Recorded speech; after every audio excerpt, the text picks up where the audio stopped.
Pero la agenda está marcada de otra manera. La agenda está marcada de una forma muy sesgada y lo recogen todos los medios. Esa es posición dominante. Ellos tienen intereses que no sabemos, o sí sabemos, qué hay detrás de esos intereses, y le marcan a los que no tienen intereses, a los que por ingenuidad o imposibilidad de generar su noticia y su comentario propio, siguen detrás de quienes están indicando qué es lo que hay que decir periodísticamente en el país. Entonces tenemos una sola voz.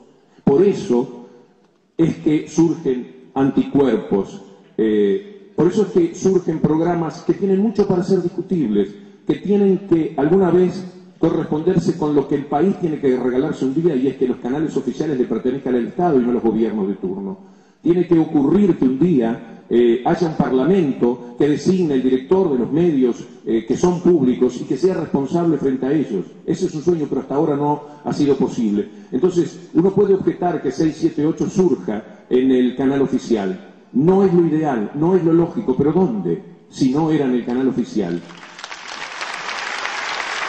Y lo que surge de 678, el fenómeno en el que el programa se ha convertido, y yo soy de los que menos lo ha visto, aunque soy de los que más ha aparecido, según me cuentan siempre, el fenómeno del programa tiene que ver con que con esta información sesgada y falsa asfixiaron a la gente, envilecieron la noticia, deshicieron la credibilidad del periodismo. La gente en determinado momento dijo, basta, no podemos más de tanta mentira, no podemos, nos están llevando por delante los mecanismos más sensibles de la inteligencia humana, no podemos soportar, y como consecuencia de esto brota por sí solo el anticuerpo de 678 para decirle, señores, esto no es tan así, tendrá sus defectos el programa, tiene muchísimas cosas que podemos criticar, y yo mismo en alguna ocasión he sido víctima de una idea que yo sentí que era equivocada de parte de ellos. Pero lo que no cabe ningún tipo de duda es que ha venido a poner una vereda de enfrente, de la única vereda informativa que tenemos.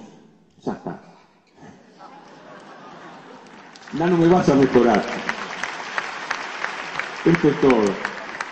La vereda del frente, la del poema de Borges, la que no estaba en Buenos Aires cuando la fundaron, no estaba ahora en el periodismo. Apareció una vereda de enfrente, porque los que tratamos de mantener una cierta equidistancia, aunque a veces hay dificultades, porque es tan fuerte el rechazo que a mí me provoca el periodismo que se practica en estos tiempos, sobre todo después de la ley de medios, que uno en el rechazo a esa luz de pronto parece que queda más cerca de lo que puede ser el gobierno, de lo que pueda ser el oficialismo. Y en realidad es que es muy fuerte el rechazo que provoca eso que estamos padeciendo, porque los que amamos el periodismo, los que amamos esta actividad como una de las más éticas posibles, porque la política obliga a tragarse sapos, la abogacía obliga de pronto a defender a quien uno de ninguna manera caminaría por esa vía de la vida de la persona que tiene que defender. El periodismo es una profesión que se basa, si la ejecutamos bien, en valores éticos, en valores morales. Es una profesión absolutamente maravillosa.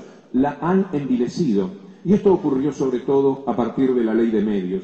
La experiencia personal que yo tengo es que cuando surgió lo de las AFJP, fíjense ustedes cómo son los intereses los que juegan en la ley de medios. La AFJP, lo que el gobierno hizo, es posiblemente la decisión desde el punto de vista social, distributivo, de lo que llamamos, lo que el gobierno interpreta como el modelo, la más importante. Es decir, no debe haber como decisión económica una más fuerte y más gravitante como lo está haciendo. Después discutimos ciertos aspectos de esa utilización de esos mecanismos del ANSES, pero no hubo nada más importante. Y yo les digo que estuve desde el primer momento, por cierto, tratando de ser coherente con lo que toda la vida me habían parecido las AFJP, estuve inmediatamente de acuerdo con la medida que se iba a tomar. Yo no pagué prácticamente ningún peaje por ese pensamiento. Se tomó casi con naturalidad.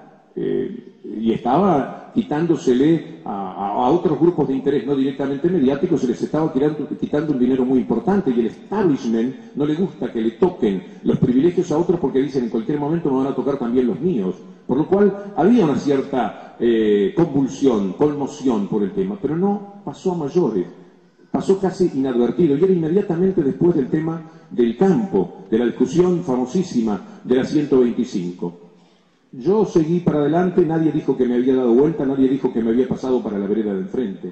Cuando aparece la ley de medios, dijo nuestra amiga recién, que en el 2000 yo había estado en el Senado de la Nación, fíjense ustedes, hablando ahí frente a los senadores para comentar la injusticia que se estaba cometiendo. Hacía 2 años o 3 que yo ya había dejado de leer, aunque siempre sé por supuesto lo que hace, no hay manera de no saberlo, los medios que se habían quedado con el fútbol. Desde entonces yo venía, quienes son oyentes de mis programas deportivos o de las transmisiones, esta es una ciudad muy futbolera, lo sabe perfectamente. Toda la vida era una pelea cotidiana. A mí, porque me tocaba de cerca, porque lo conocía, porque veía lo que pasaba con los clubes, porque asistía al robo, asistía a la moral que tuvieron que construir en el periodismo para llevar adelante todos sus propósitos. Cuando uno derrama una moral como la que estos grupos derramaban para quedarse con el fútbol, esto impregna también a los periodistas. Y el comportamiento ético pasa a corresponderse con esa ética de justamente quienes tienen que decirnos cómo comportarnos en la vida. Nos están diciendo compórtense robando, llévense todo por delante, apliquen códigos mafiosos.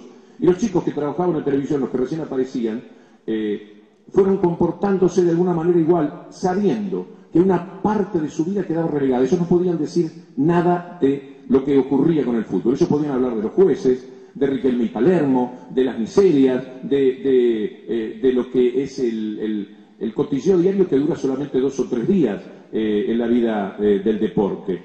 Pero no podían decir absolutamente nada del gran negocio que se hacía a expensas del fútbol. Bueno, contra todo eso durante muchísimos años se había estado peleando. Aparece la ley, el fútbol para todos en primera instancia. Que quiero hablarles algo más del fútbol para todos, no me quiero olvidar de algunos datos que me permití acercar. Y sigue la discusión de la ley de medios. Es ahí que se divide el país. El antes y después de este tiempo moderno de la Argentina es la ley de medios. ¿Y saben qué ha ocurrido? Ha ocurrido que la gente joven, ustedes la mayoría son jóvenes, mírense, que detesta la hipocresía y que detesta la mentira, sin saber muy bien quizás las connotaciones de la ley, sin haberla leído totalmente, se dan cuenta que la ley está luchando contra una gran mentira y contra una gran hipocresía. Son fundamentalmente los jóvenes los que están sosteniendo la alegría de esta lucha por la ley de medios, porque la lucha es una lucha de inmensa alegría.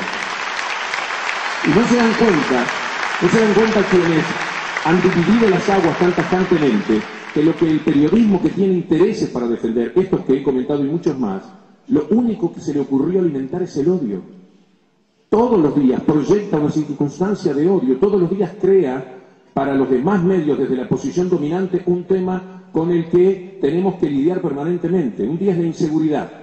Matan 2 personas en una semana en una sociedad desigual de millones y millones de habitantes. 2 personas mueren. Bueno, entonces el tema es la inseguridad. No se puede vivir en el país. Y no falta nunca una estrella que dice, porque le sacan algo de lo muchísimo que ha ganado, que se queja y dice, en este país no se puede vivir. Entonces con todo eso construyen una idea mediática muy fuerte. Otro día es la pobreza. La Iglesia descubrió que es pobre. Viven ellos entre los pobres. Permítanme, no quisiera